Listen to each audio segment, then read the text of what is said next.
Hi folks. Now that we've learned a bit about the history of the atom, we've learned about protons, neutrons, and electrons, we're going to talk a bit about how the number of protons and neutrons and electrons in an atom affects the properties of that atom. And so we're going to talk today about isotopes, and we're going to talk about ions.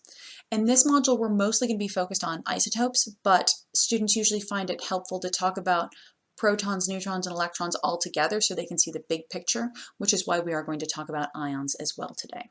And you'll get better definitions of those as we go along. So first of all, a review. Elements are substances that cannot be broken down by chemical means. The smallest particle of an element is an atom, and we're talking about atoms today, so let's just remind ourselves all the atoms, all the elements that we know about are listed here on the periodic table. There are 118 of them. And there's actually a lot of information in each square on the periodic table. And if we kind of zoom in on this key, this legend that tells us what the bits of the periodic table mean, you can see that each square on the periodic table typically contains at least 4 pieces of information. At least the periodic table you receive on your tests contains these 4 pieces of information. You have the atomic number, you have an element symbol, you have an element name, so you know what this symbol stands for, and then you have an atomic mass. We're going to talk about all 4 of these parts as well as additional information so that we know what this tells us about atoms of an element. So the periodic table lists all the known elements in the universe. Right now we know of 118. And these elements are listed in order by atomic number. So if I just zoom back here quite quickly, you can see that the periodic table goes 1, 2, 3, 4, 5, 6, in order of that atomic number, which on your periodic table is at the top of the periodic table. Just be warned, different periodic tables are formatted differently. Sometimes the atomic number is actually at the bottom of the periodic table. So just make sure you always look at the key for your periodic table so you know that you're looking in the right place. The periodic table also shows for each element an element symbol. The element symbol can be 1 letter or it can be 2 letters. The first letter is always capitalized. The second letter, if there is one, is always lowercase. And this is very important because if we imagine the 2 letters C and O, we could write it capital C lowercase o or capital C capital O. And these mean 2 very different things. So please get in the habit now of copying element symbols exactly as you find them on the periodic table with a capital letter and a lowercase letter. Capital C lowercase o is 1 element. If you have just 1 capital letter, then you just have 1 element. This is cobalt. It is element number 27 on your periodic table. When you have 2 capital letters, every time you have a capital letter, you start a new element. So this is carbon. It's element number 6 on the periodic table. And this is oxygen. It is element number 8 on the periodic table. So here we don't actually have an element, we have a compound. We've got 2 different elements bonded together. This compound would be called carbon monoxide. So you need to be careful about capitals and lowercase letters to make sure you're communicating what you mean to communicate. As I've already said, the periodic table usually shows you the element name so that you know exactly what the symbol stands for. There's also an average atomic mass on here, and we will talk more about that later.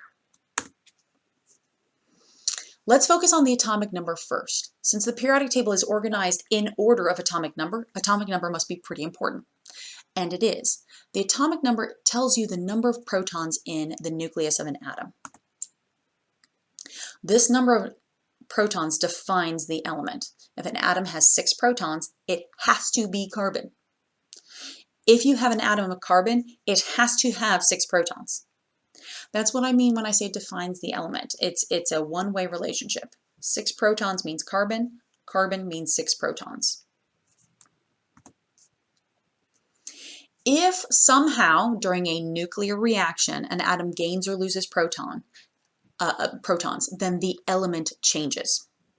This can only happen in nuclear reactions because protons are in the nucleus of an atom. So this can only happen during nuclear reactions. So it's not going to happen in any experiments we do in class. But if you start with carbon with 6 protons in your nucleus, and then at the end of the nuclear reaction you have 7 protons in your nucleus, you've changed the element. You've changed to nitrogen.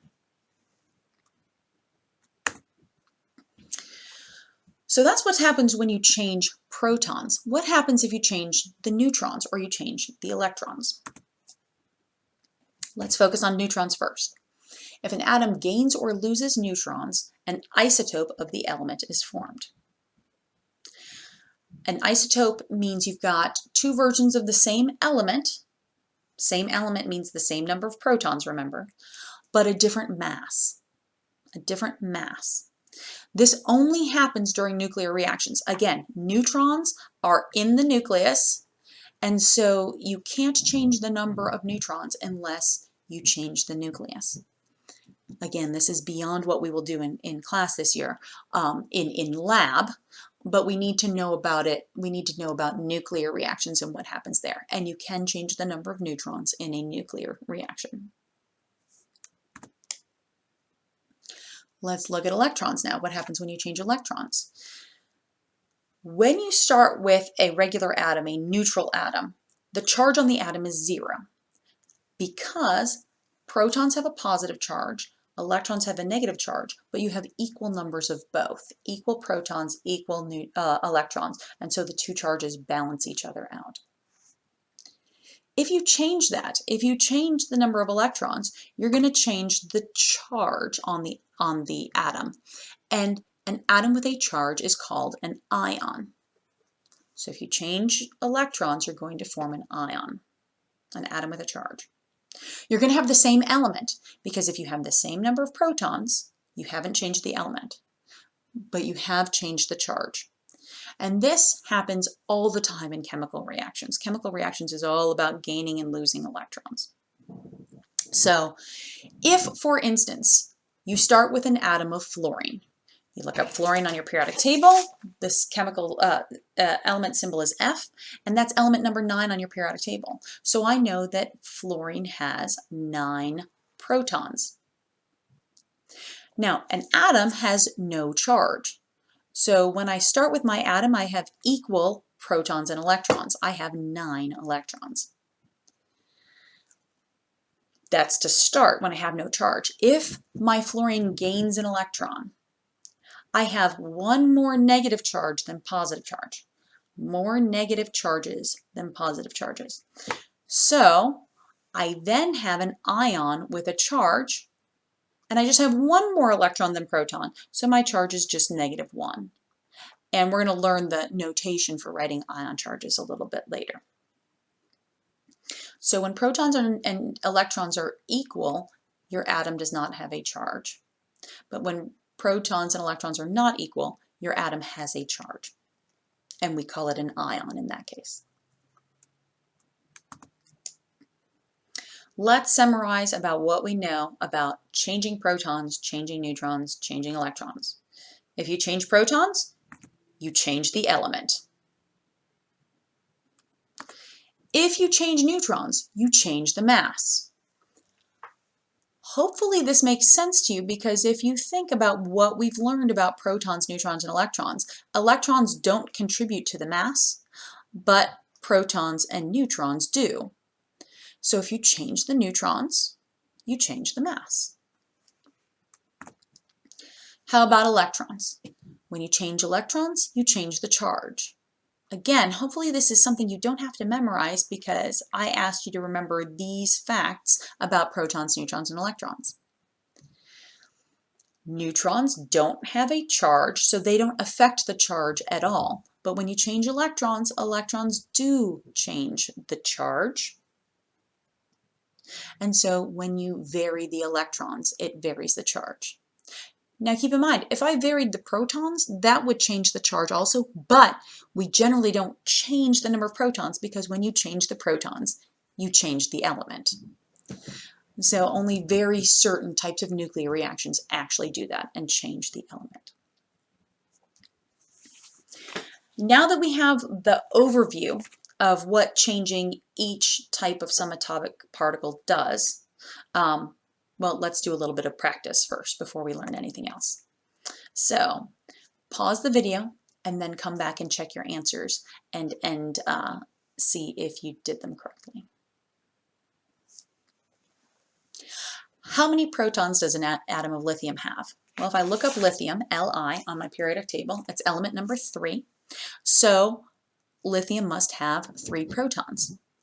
Because I'm talking about an atom, I assume that there's no charge. So I assume that the protons equals the electrons, and therefore I must also have 3 electrons. How many protons does an atom of aluminum have? I look up aluminum on my periodic table. It's element number 13. So aluminum must have 13 protons. Again, I'm going to assume the same number of protons and electrons. So because I'm talking about an atom and my atom has no charge.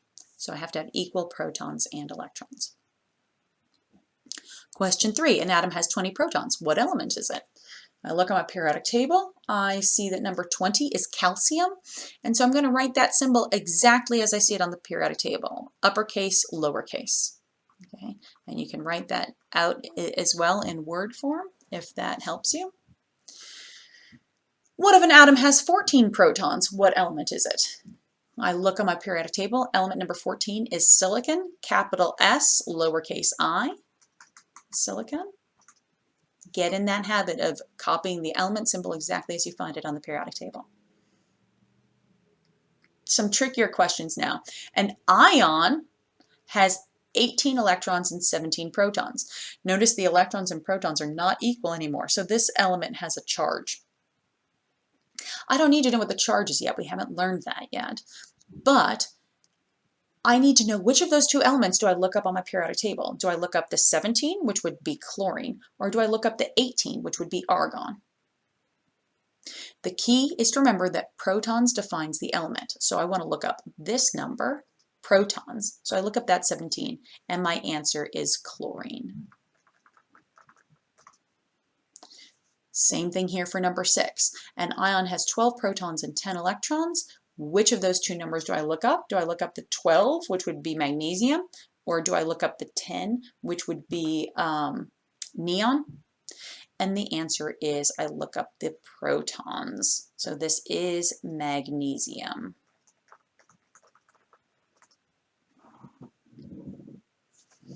So I've got the basic idea of protons defines the element.